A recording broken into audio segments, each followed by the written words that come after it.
Welcome students, my name is Shailesh Sharma and today we are going to start a new topic of class 8 mathematics, which is exercise 8.2. Now before starting that exercise we have to learn some basic concepts.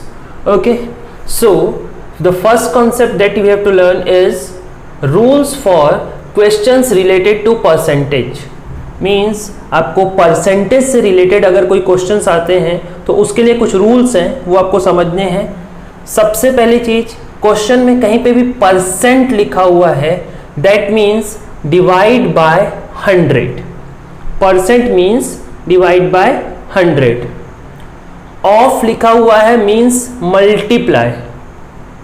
Is means equal to, and if we have any unknown value then we will consider that value as x। आप जरूरी नहीं है x लेना, कोई भी variable ले सकते हो। नॉर्मली हम लोग x लेके चलते हैं अननोन को, so we will take unknown as x। ये चार चीजें आप याद रखेंगे, that percent means divide by 100, of means multiply, is means equal to and unknown should be taken as x। Now let us understand this by one example. The question is, if 30% of something is 60, find whole quantity. Okay, so किसी चीज का 30%, ठीक है, 60 है, आपको निकालना है whole quantity। So unknown क्या है? whole quantity। So let whole quantity is equal to x। जैसा मैंने बोला कि जो चीज हमको नहीं पता उसको हमको क्या लेना है? x। Now we know that the unknown quantity is x। Now 30% of something, something मतलब यही unknown quantity, is 60। Okay, so ये वाले जो लिखा हुआ है इस पे ध्यान दो। 30% of something is 60। Now what is something? Something is x। तो मैं इसको क्या लिख सकता हूं? 30% ऑफ x इज 60। क्लियर? अब ये रूल लगा दो, 30% मीन्स डिवाइड बाय 100% हो गया। Of means multiply, x means x, is means equal to sign and then 60। clear? now we have to find value of x। तो x निकालने के लिए x को यहीं रहने दो, इन दोनों को ट्रांसपोर्ट कर दो, दैट इज 60 इंटू 100 डिनोमिनेटर में है, इधर ट्रांसपोर्ट होके न्यूमरेटर में चला जाएगा। 30 न्यूमरेटर है, ट्रांसपोर्ट होके डिनोमिनेटर में आ जाएगा। सो 0 0 कैंसल, 3 2 जा 6। Okay, so x will be 2 into 100, that is 200। This is our whole quantity that we have to find. So आप ये रूल याद रखोगे तो आप कोई भी क्वेश्चन बना सकते हो। Open your maths book, exercise 8.2, question number 1। The question says a man got 10% increase in his salary if his new salary is 1,54,000, find his original salary. Question का मतलब समझो।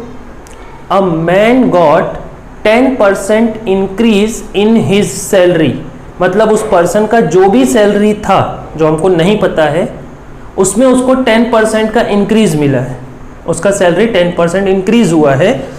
Now new salary is 1,54,000। We have to find original salary. Okay, so exercise 18.2 question number 1।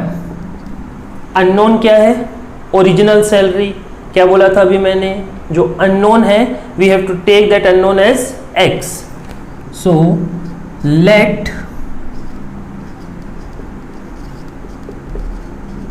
Original salary is equal to x. Okay, now जो question में हमको data दिया हुआ है वो है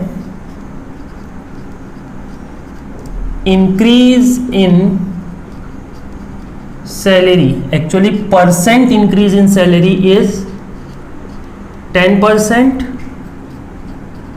and new salary is 1,54,000. Okay, new salary is 1,54,000. अब हमको फाइंड करना है उसका ओरिजिनल सैलरी। ठीक, अब ध्यान से समझना जो कॉन्सेप्ट है। मान लो कि उसका ओरिजिनल सैलरी जो है x है और उसके सैलरी में 10% इंक्रीज हुआ, तो ये 10% इंक्रीज किस में होगा? उसके सैलरी में, जो कितना था? x। Okay, now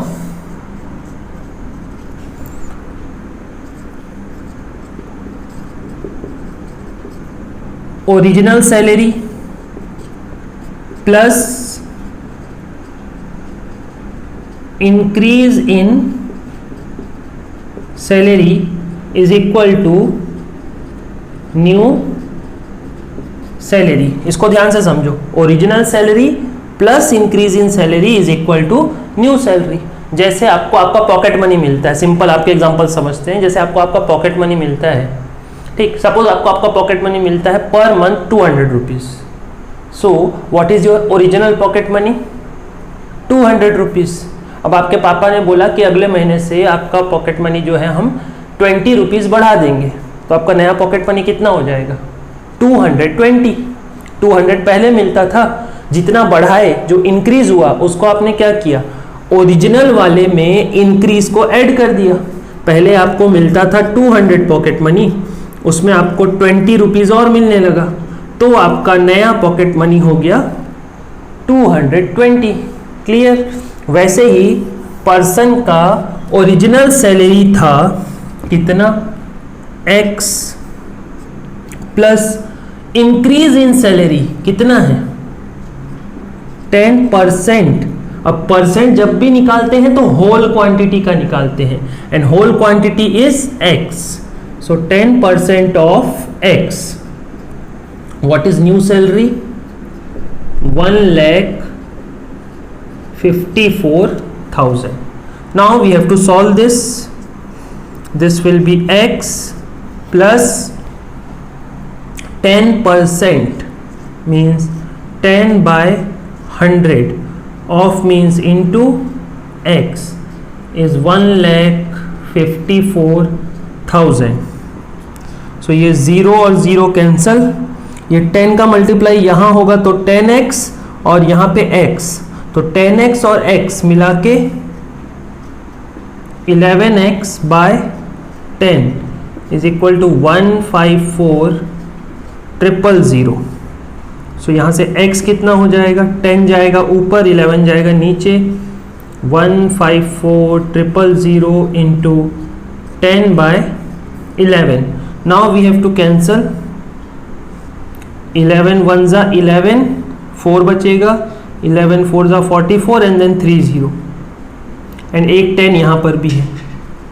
so x will B 140,000. So you have to write in words that what was his original salary? His original salary was 1,40,000. Clear? This is how you have to solve question number 1. Next, one small concept is there of percent change. The percent change is equal to change upon original into 100%। ये formula आपको याद रखना है, ठीक है। अब इसको एक एग्जांपल से समझते हैं जो आपके बुक में है, उसी एग्जांपल से। Like question number 2, question says on Sunday 845 people went to the zoo and on Monday only 169 people went. What is the percentage decrease in people visiting the zoo on Monday? Okay, so people visited on Sunday is equal to 845. as question says कि Sunday को जू में कितने लोग आए थे 845 and then people visited on Monday is only 169. Okay तो पहले आए थे इतने, अब आए हैं इतने. We have to find percentage decrease.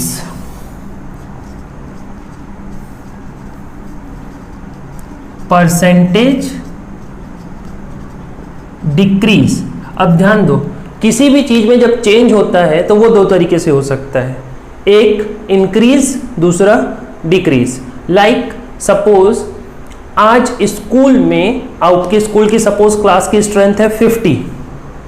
Okay आज उसमें से सिर्फ 30 बच्चे स्कूल आए थे और कल आ गए 35.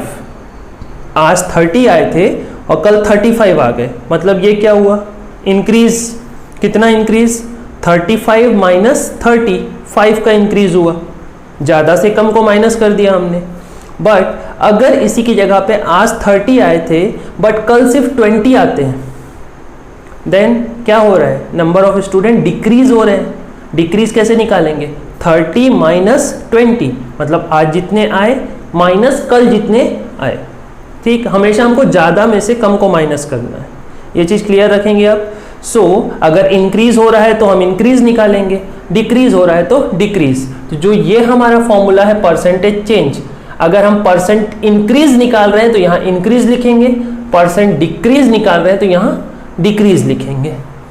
सो परसेंटेज डिक्रीज क्या हो जाएगा, डिक्रीज अपॉन ओरिजिनल इंटू 100%. अब डिक्रीज कैसे निकालें, पहले इतने आए बाद में इतने आए, दैट इज 845 माइनस 169. ये तो बहुत सिंपल कॉन्सेप्ट है, कितने कम हो गए निकालना है, सो माइनस कर देंगे. अपॉन ओरिजिनल, ओरिजिनल मतलब पहले कितने आए थे, पहले आए थे 845 into 100%. Now you have to subtract this. 15 minus 9 is 6, then 13 minus 6 is 7, and 7 minus 1 is 676 upon 845 into 100%. Okay, now we have to solve this mathematically. So I think 5 के table से easily solve हो जाएगा. 5 1s are 5, 5 6s are 30, 5 9s are 20. Okay, now by table of 13, 169 13 के table से cancel होता है, 13 13s are, और here 13 5s are 65, 13 2s are 66, 13 4s are 52. यहाँ 4 बचा, यहाँ 20 बचा, 24s are 80%. So 80% decrease in the number of people who visited zoo on Monday. Clear?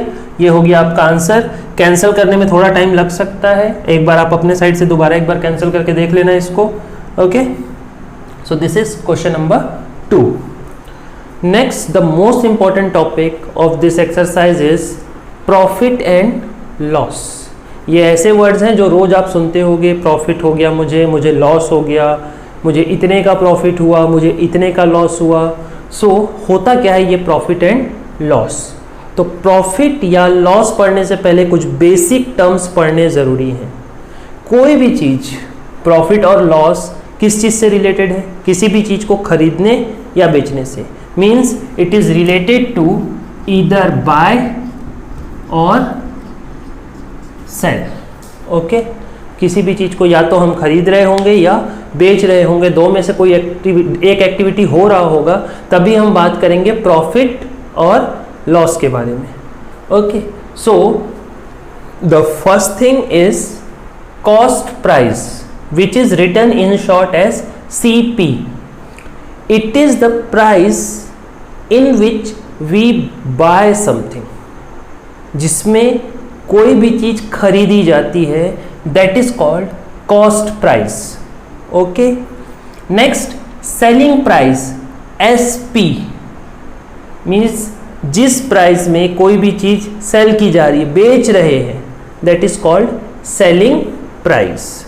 Okay, जैसे सपोज ये मार्कर, ओके, ये मार्कर मैंने 24 रुपीज़ में खरीदा। How much? ₹24। तो ये मेरे लिए क्या हो गया? सीपी, क्योंकि मैंने खरीदा है, अब मैं इसको बेचने वाला हूँ। ओके, मैंने 24 में खरीद लिया, तो ये मेरे लिए हो गया सीपी, और मैंने इसे 30 रुपीज़ में आपको बेच दिया। आप मेरे पास आए, पूछे सर मार्कर कितने का है, मैंने बोला 30 रुपीज़, आप ये मार्कर लिए, मुझे 30 रुपीज़ दिए। ओके, सो मुझे खर्च कितना करना पड़ा? 24, और मुझे मिला कितना? 30। ओके, तो जितने में मैं खरीदा था, क्लियर, वो मेरे लिए क्या हो गया? कॉस्ट प्राइस, और जितने में मैं बेच दिया, that is my selling price. ठीक, कॉस्ट प्राइस और सेलिंग प्राइस हमेशा एक पर्सन के लिए काउंट किया जाता है। ठीक है, ऐसे नहीं कि हम तो खरीदे हैं, ठीक है, तो ये सेलिंग प्राइस हो जाएगा। It's not like that. अगर हमने खरीदा है तो वो हमारे लिए कॉस्ट प्राइस है, और जिसने बेचा है उसके लिए वो सेलिंग प्राइस हो जाएगा। क्लियर? तो यहाँ पे आप कंफ्यूज नहीं होना कि सेलिंग प्राइस क्या है, कॉस्ट प्राइस क्या है। आप ये देखो कि उसको खरीदा किसने है, बेचा किसने है। ठीक है, अगर आप खरीद रहे हो तो आपके लिए वो कॉस्ट प्राइस है, और अगर आप बेच रहे हो तो आपके लिए वो सेलिंग प्राइस है। क्लियर? सो कॉस्ट प्राइस को शॉर्ट में लिखा जाता है सीपी, सेलिंग प्राइस को शॉर्ट में लिखा जाता है एसपी। ओके, अब इस मार्कर को मैंने 24 में खरीद के 30 में बेच दिया, तो मुझे प्रॉफिट हुआ होगा ऑब्वियसली। ये तो जनरल नॉलेज की बात है कि 24 में खरीद के 30 रुपीज़ में बेच दिया, मतलब मुझे 6 रुपीज़ का प्रॉफिट हुआ। This is what? This is my CP and this is my SP. तो प्रॉफिट तो आपको बहुत आराम से समझ में आ गया होगा कि प्रॉफिट निकालने के लिए आपको क्या करना है? SP minus CP, SP minus CP. Clear? Selling price minus cost price, like 30 minus 24, 30 minus 24 that is 6, that is my profit in rupees. या खाने पीने की चीज में ये एग्जांपल ज़्यादा अच्छे से समझ में आएगा कि आपने एक बिस्किट का पैकेट लिया, ठीक है, आप एग्जांपल चेंज कर देते हैं, हम बिस्किट का पैकेट ले लेते हैं। ठीक, बिस्किट के पैकेट पे रेट लिखा हुआ था 25 रुपीज़। ओके, बिस्किट के पैकेट पे लिखा हुआ था 25 रुपीज़। आपने देखा उस पर डेट लिखी हुई है 25 सितंबर, और आज है 23 सितंबर। सो 2 दिन बचा हुआ है। अब वो 2 दिन बाद वो नहीं बिक पाएगा। क्यों? क्योंकि उस पर लिखा हुआ है प्राइस, सॉरी उसका डेट कि 25 के बाद वो एक्सपायर हो जाएगा, तो उसको कोई भी नहीं खरीदेगा। सो हो सकता है कि दुकान वाला अगर वो उसका नहीं बिका तो उसका पूरा का लॉस है। उसने 25 में खरीदा और उसको 1 भी रुपए नहीं मिलेगा। क्लियर ये चीज़? तो मे बी वो आपको क्या बोले कि ठीक है आप इसको 20 रुपीज़ में ले जाओ। क्लियर? उसने आपको उसको कितने में बेच दिया? 20 रुपीज़ में। 25 में दुकान वाले ने खरीदा और दुकान वाले ने ही 20 रुपीज़ में बेच दिया, क्योंकि उसने खरीदा था 25 में, बेचा है उसने 20 में, कम में बेच दिया। जितने में खरीदा उतने से कम में बेचा, तो इस केस में हो रहा है मुझे लॉस। अब देखो सीपी ज़्यादा है, एसपी कम है, तो loss is CP minus SP. Clear? ये कॉन्सेप्ट मैं बहुत डिटेल में पढ़ा रहा हूँ क्योंकि ये बहुत टाइम तक काम आएगा। याद रखना इसको अच्छे से। ये 4 फॉर्मूलेज हो गए, मेन ये 4 फॉर्मूले हैं। नेक्स्ट, कई बार हमको प्रॉफिट और लॉस परसेंटेज में निकालने के लिए बोलता है। ओके, यानी परसेंटेज चेंज एक तरीके से। So what is percentage change? अभी हमने पढ़ा था that percentage change is change upon original into 100। Now अगर ओरिजिनल की बात करें तो ओरिजिनल तो हमारा सीपी ही होगा, क्योंकि कितने में खरीदे, पहले तो खरीदना जरूरी है ना। सो अगर मैं निकालता हूं प्रॉफिट परसेंट तो ये हो जाएगा प्रॉफिट बाय सीपी इंटू 100%, और अगर मैं निकालता हूं लॉस परसेंट तो ये हो जाएगा लॉस बाय सीपी इंटू 100%। बहुत सिंपल कॉन्सेप्ट है। प्रॉफिट परसेंट के लिए ऊपर प्रॉफिट, लॉस परसेंट के लिए ऊपर लॉस। इन दोनों केसेस में डिनोमिनेटर में सीपी रहेगा and you have to multiply by 100%. This will give you profit percent and this will give you loss percent. जब न्यूमेरिकल में आएंगे तो और ज़्यादा अच्छे से समझ में आएगा ये चीज़। नेक्स्ट 4 फॉर्मूलेज और हैं। अगर आपको या तो प्रॉफिट परसेंट दिया हुआ है या लॉस परसेंट दिया हुआ है और आपको एसपी या सीपी निकालना है तो उस केस में ये 4 फॉर्मूलेज हैं। ओके, और ये फॉर्मूले जैसे लिखे हुए हैं एक्चुअली ये डिराइव हुए हैं फॉर्मूले यहाँ से। ठीक, अभी मैं डेरिवेशन पे नहीं जा रहा हूँ उसके, आपको ये फॉर्मूले याद करने का मैं ट्रिक बता देता हूँ। ओके, तो ध्यान से देखो, 2 फॉर्मूले ऐसे हैं जब हम एसपी निकाल रहे हैं, 2 फॉर्मूले ऐसे हैं जब हम सीपी निकाल रहे हैं। जब एसपी निकाल रहे हैं तो इक्वल के बाद लिखा हुआ है सीपी, जब सीपी निकाल रहे हैं तो इक्वल के बाद लिखा हुआ है एसपी, सबके बाद इनटू का साइन है। ओके, नाउ एसपी के फॉर्मूले में यहाँ पे देखो 100 प्लस प्रॉफिट परसेंट बाय 100 और यहाँ 100 माइनस लॉस परसेंट बाय 100।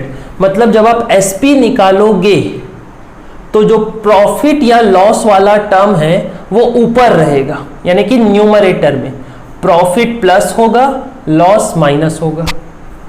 ठीक, और नीचे रहेगा सिर्फ 100। और जब आप सीपी निकालोगे तो 100 वाला टर्म्स ऊपर रहेंगे और प्रॉफिट या लॉस वाला टर्म नीचे रहेगा। प्रॉफिट रहेगा प्लस में, लॉस रहेगा माइनस में। क्लियर? सो आपको क्या याद रखना है, एसपी निकालते समय सीपी, सीपी निकालते समय एसपी। ठीक, एसपी निकालते समय प्रॉफिट लॉस वाला टर्म ऊपर, सीपी निकालते समय प्रॉफिट लॉस वाला टर्म नीचे। प्रॉफिट प्लस होता है, लॉस माइनस होता है। 3 चीज याद रखनी है। ठीक है, उसके बेसिस पे आप ये फॉर्मूला बिना याद किए लिख सकते हो। बिना याद किए रटने की कोई ज़रूरत नहीं है। जितना ज़्यादा हो सके फॉर्मूलेस को ट्रिक से याद रखो, रटो मत, रटोगे तो कंफ्यूज हो जाओगे। ओके, क्या बोला मैंने, एसपी के लिए फॉर्मूला लिखेंगे तो क्या लिखेंगे, सीपी। सीपी के लिए फॉर्मूला लिखेंगे तो एसपी। पहले तो ये कॉन्सेप्ट क्लियर कर लो, देन हमको सब में क्या करना है, मल्टीप्लाई, देन अपॉन का साइन ब्रैकेट के अंदर, सभी में सबके कॉन्सेप्ट एक जैसे हैं। ये हो गया। ठीक, अब प्रॉफिट प्लस होता है, लॉस माइनस होता है, ये तो बहुत ज़्यादा सोचने वाली चीज़ है ही नहीं। प्रॉफिट मतलब प्लस, लॉस मतलब माइनस, ये याद रखना है। नेक्स्ट, एसपी निकालते समय प्रॉफिट लॉस ऊपर, सीपी निकालते समय प्रॉफिट लॉस नीचे। यानी कि एसपी निकालते समय 100 प्लस प्रॉफिट परसेंट और नीचे ओनली 100, और यहाँ 100 minus loss percent upon 100। SP निकालते समय प्रॉफिट एंड लॉस ऊपर, और सीपी निकालते समय ऊपर में 100, नीचे 100 plus profit percent, 100 minus loss percent. Okay, so ये हो गया आपका 4 मेन फॉर्मूला जो अक्सर न्यूमेरिकल में यूज होगा। इसके अलावा जो पहले फॉर्मूलेज मैंने बताए हैं 1 to 6 वो भी इंपॉर्टेंट हैं, बट वो आप क्लास 7 में सॉल्व करके आ चुके हो। बट हो सकता है कि कुछ क्वेश्चन उससे रिलेटेड भी हों, तो वो फॉर्मूले भी आपको याद होने चाहिए। सो आज के वीडियो में मैं इतना ही करा रहा हूँ। आप ये फॉर्मूलेज को एक बार अच्छे से याद कर लो, लिख के देख लो। जब ये फॉर्मूलेज आपको याद हो जाएंगे तो अगले वीडियो में हम इससे आगे के क्वेश्चन सॉल्व करेंगे, numerical based on profit and loss. Thank you.